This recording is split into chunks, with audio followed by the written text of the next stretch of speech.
Joe Madden kind of was wondering aloud that maybe Mike Trout would spend some time at one of the corner outfield spots. And then Joe Madden today, according to the LA Times, saying Mike Trout's going to play center field, and that's that.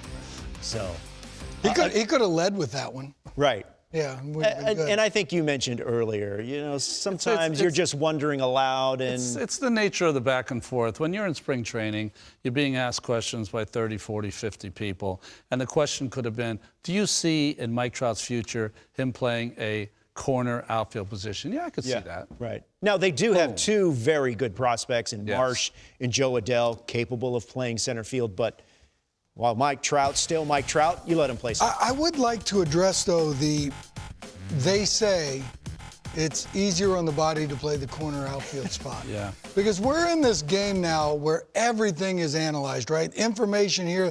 I've yet to see anything documented why that actually takes shape. Is it the further run to center field? Like if you're in the third base dugout, boy, let's just stop short and left field today. What about the notion of more ground to cover out there? Well, you're going to cover a little bit more ground, but is that really more wear and tear on the body? Right. I say there's more walls to hit when you're playing right field or left field because you got foul territory, and then you had the old Oakland ballpark where you're running over the mounds that are out there that are this high, and they're tripping. So I just don't understand they say. Right. They tell me. Who are these people? Because I'd really like to see some documentation on why is it less wear and tear on the body. And put yourself in Trout's position.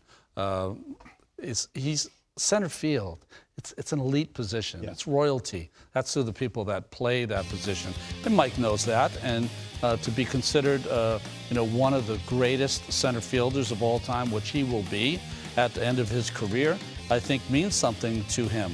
Now, the defensive runs saved and all the defensive metrics, they change or seem to change every single year as they try to find a way for it to be more meaningful. I know that I can use those defensive runs saved, I can use some of those analytics, but it still doesn't take away from watching a player play and what he can do or not do defensively. And I think Mike has gotten to the point where I'll kind of let you know where I'm going to play. Yeah.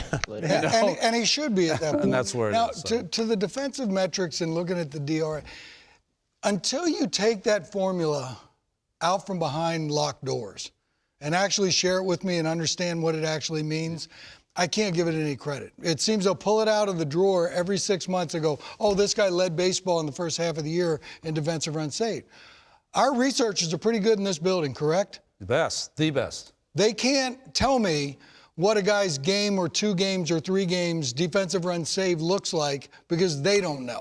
So until you pull that formula from out behind closed doors, I can't give it any play. It might be just you. Yeah, that's true. They might tell other people. No, they don't. Trust me, they don't. I'll let you in a little secret. They don't tell you. They told me all the formulas. They told me can't. specifically not to tell you. Okay. So,